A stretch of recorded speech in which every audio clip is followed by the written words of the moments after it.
This screencast is how a paraprofessional or a case manager might use Google Forms for a student with academic and behavioral goals, and by creating something along the lines of a daily behavior log. So we've gone over how to use Google Forms to create a survey and even a graded quiz. But I want to throw out the idea of using that survey idea to create a daily behavior log. And so I've made one for Trixie, and we would have, I'm going to switch it into view mode for just a moment, just so you get an idea. So we would collect the date. We would select what class we're observing the student in. And as we're watching and recording our data, maybe we have that student's behavior or academic goals already written down. And so perhaps we're watching to see how often Trixie raises her hand in class. And so maybe we would use a linear scale to measure that. Maybe we have something about being ready within the first few minutes of class. All supplies out. That's a quick yes or no. You've got your Chromebook open and you just click it.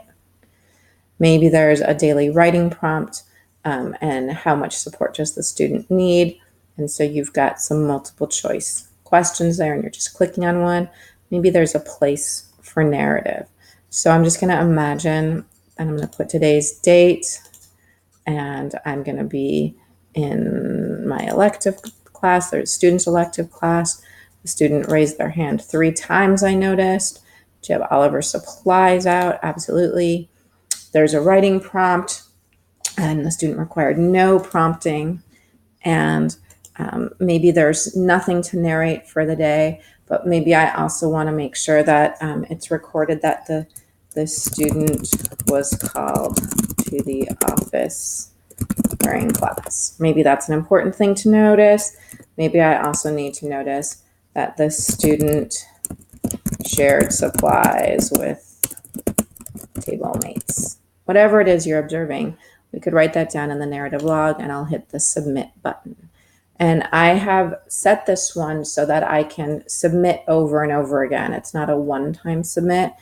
This is a form that'll be used multiple times during the day, maybe even by different people. And so I'm going to go from there, right? I'm going to go back to my log, and I'll notice that I've got 4 responses, right? And I've got my graphs of all of everything. I can see the individual, but I really want the spreadsheet. That's the thing I want to look at, because my case manager has access to this as well.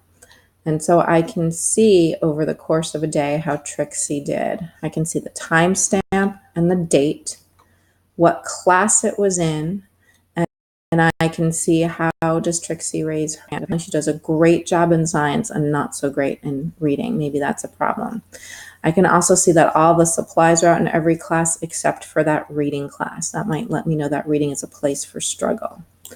The daily writing prompt, we see that no prompting was needed in math or the elective, but in science and reading, that student needed some prompting to do that daily journal.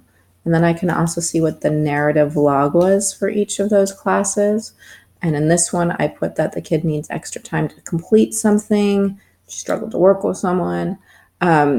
So I have a place where any sort of quick communication could happen. And if this is shared between a paraprofessional and a case manager, that's a lot of data that's been collected. And that could be used in writing IEP goals. It could be used in seeing, are there classes where there are certain struggles and other classes where there are successes?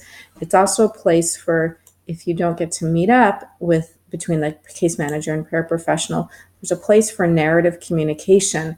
You can communicate kind of digitally. So that might be a way to use a Google form or survey as a data collection tool. You would just have to think about what are the categories, and I could go in over and over again into this Google form, and I could end up with a behavior log for the whole week, for the whole year.